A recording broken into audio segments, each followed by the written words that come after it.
irregulares consiste solamente en agregar ed al verbo. Para formular una oración se utiliza el sujeto, ya sea I, you, he, she, it, we o they, más la forma simple, que sería play, y la terminación ed. En este caso, entonces, sería el pasado del verbo.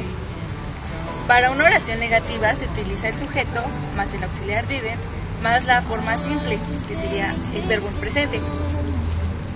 Para las preguntas cerradas se utiliza el auxiliar did más el sujeto más la forma simple y el signo de interrogación. Para las preguntas WH se utiliza primero la palabra más did más el sujeto más la forma simple de nuevo y el signo de interrogación.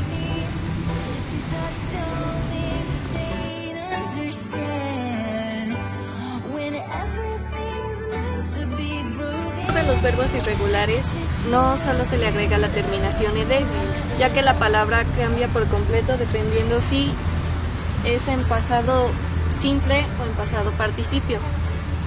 Para la forma positiva es el sujeto más la segunda forma de pasado.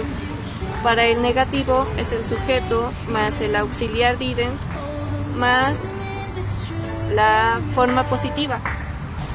En el caso de las preguntas cerradas se utilizará al inicio el auxiliar did más el sujeto y el pasado simple, mientras que para las preguntas con inicio WH se utilizará el mismo formato, solamente que al inicio se agregará una palabra con WH como puede ser what, where, entre otras.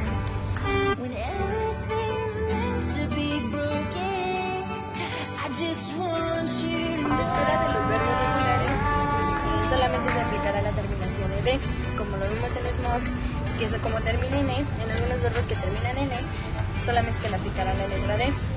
En otros casos, para ambos es la misma estructura, para ambos como para pasado simple y para pasado participio.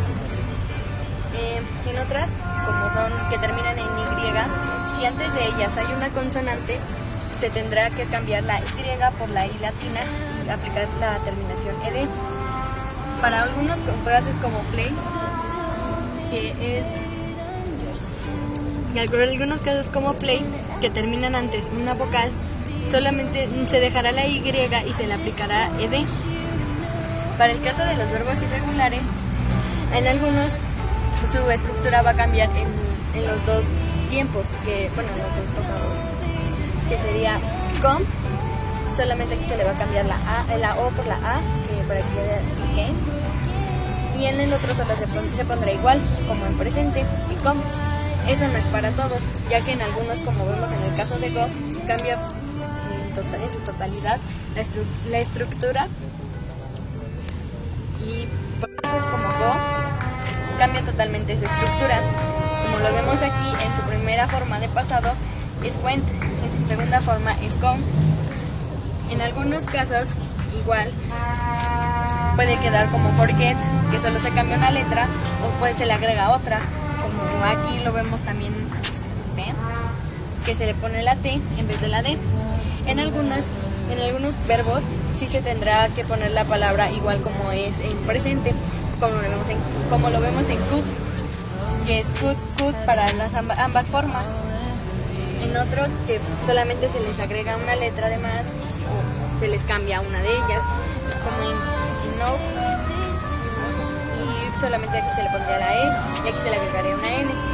Por eso se les llama irregulares, porque su estructura no es igual para todas como en los regulares. Bien, los verbos regulares usualmente agregan al final una ed para tomar el tiempo pasado. Por ejemplo, ask, se puede notar que la terminación es ed en pasado simple y en participio. Por otro lado,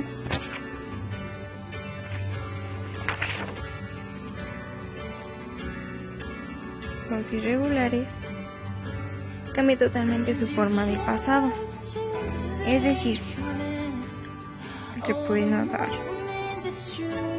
su forma de pasado aunque en estos casos no es mucho lo que cambia, pero pues la diferencia sí es mucha diferencia de los regulares. Básicamente esta diferencia